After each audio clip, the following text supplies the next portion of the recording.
आदाब, खुशामदीद न्यूज़ 18 उर्दू के पॉडकास्ट में आपका इस्तकबाल करती हूँ। मैं आपकी होस्ट रेशमा आफ्ताब। आज हम बात करेंगे कि क्यों फंस रहा है एनडीए में सीट शेयरिंग का मामला और कैसे इंडिया अलायंस में सीटों की तकसीम पर एनडीए से सबकत हासिल कर चुका है।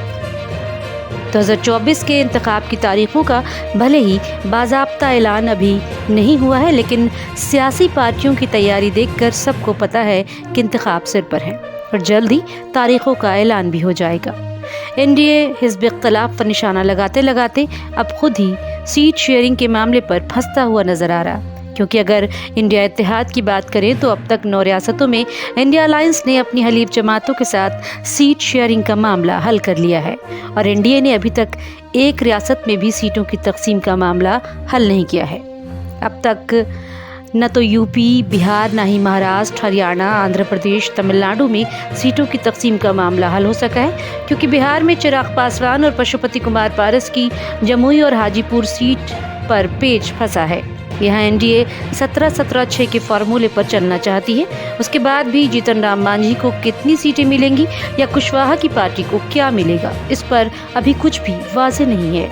अगर बात करें यूपी की तो यहाँ भी कशमकश की सूरत हाल है, क्योंकि जब से जयंत चौधरी एनडीए में शामिल हुए हैं, बाज़ाब्ता तौर पर न तो बीजेपी ने कोई ऐलान किया है और न ही जयंत चौधरी ने कोई बात की है। इसकी सबसे बड़ी वजह किसान आंदोलन यानी कि किसान तहरीक है और इसी वजह से अब तक आरएलडी से सीटों की तकसीम पर तजब्जुब है। तो दूसरी तरफ एसपी के राजभर बीजेपी पर हमलावर हैं, तो वहीं अपना दल भी अपने हिसाब से सीटों का मुतालबा कर रहा है और बीजेपी ने यूपी में 80 में से सिर्फ 6 सीटें हलीफ जमातों को देने का फैसला कर रखा है। अब देखना है कि यूपी में एनडीए कैसे सूरत हाल को संभालती है। अब बात करते हैं महाराष्ट्र की, जहां लोकसभा की 48 सीटें हैं तो लड़ाई भी बड़ी है। महाराष्ट्र में देवेंद्र फडणवीस, अजीत पवार और एकनाथ शिंदे की लड़ाई है।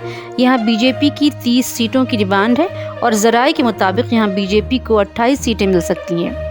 अब देखना है कि महाराष्ट्र में कब सीटों की तकसीम का फार्मूला तय पाता है।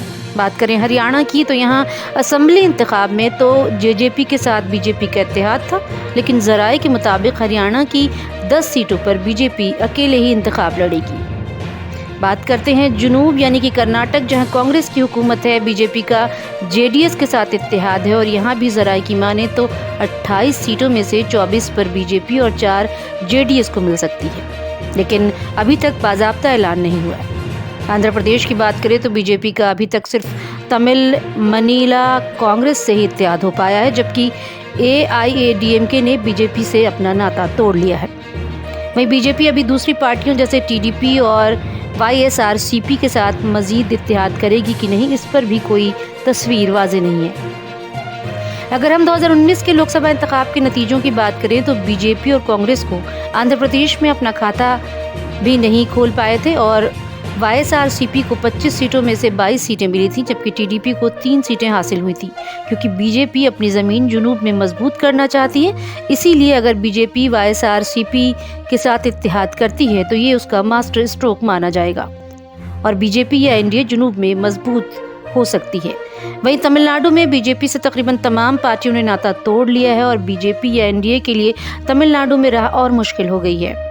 अब देखना यह है कि बीजेपी या एनडीए इन हालात में किस तरह का फैसला करते हैं और उसे जुनूब की रियासतों में कितना फ़ायदा हो, इस तरह का फैसला बीजेपी करना चाहेगी। एनडीए को तो मुख्तलिफ रियासतों में पेच फंसा है, लेकिन दूसरी जानिब इंडिया अलायंस ने तकरीबन 9 रियासतों में सीट शेयरिंग के फार्मूले को हल कर लिया और बाकी की बची रियासतों में भी बातचीत जारी है।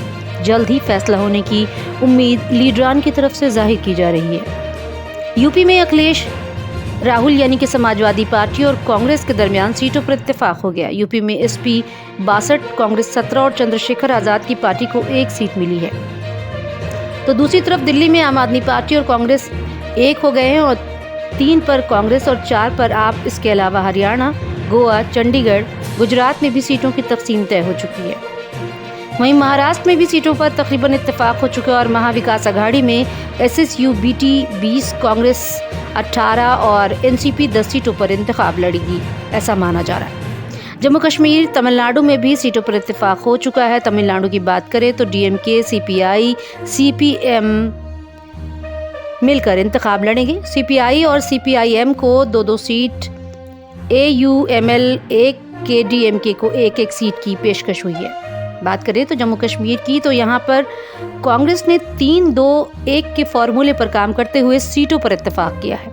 JKNC के पास 3, कांग्रेस के पास 2 और PDP के पास 1 सीट गई है, जिस पर ये तीनों पार्टियां अलायंस के साथ इंतखाब लड़ेंगी। इन सबके बीच बीजेपी ने अपनी लिस्ट भी जारी करनी शुरू कर दी और कई के टिकट कटे हैं, तो कई ने टिकट कटने के डर से सियासत छोड़ने का फैसला किया। गुजरात के साबिक नायब वज़ीर आला नितिन पटेल ने सियासत को अलविदा कह दिया। मेहसाणा सीट से बीजेपी के लिए काफ़ी अहम मानी जाती है और इस सीट से उन्होंने अपनी दावेदारी वापस लेते हुए रिटायरमेंट का ऐलान कर दिया। आपको हमारा ये एपिसोड कैसा लगा? अपनी कीमती राय से हमें कमेंट सेक्शन में ज़रूर नवाजें और अगले पॉडकास्ट में हम बात करेंगे वज़ीर आज़म नरेंद्र मोदी के पहले कश्मीर दौरे पर। तब तक के लिए मुझे दें इजाज़त। खुदा हाफिज़।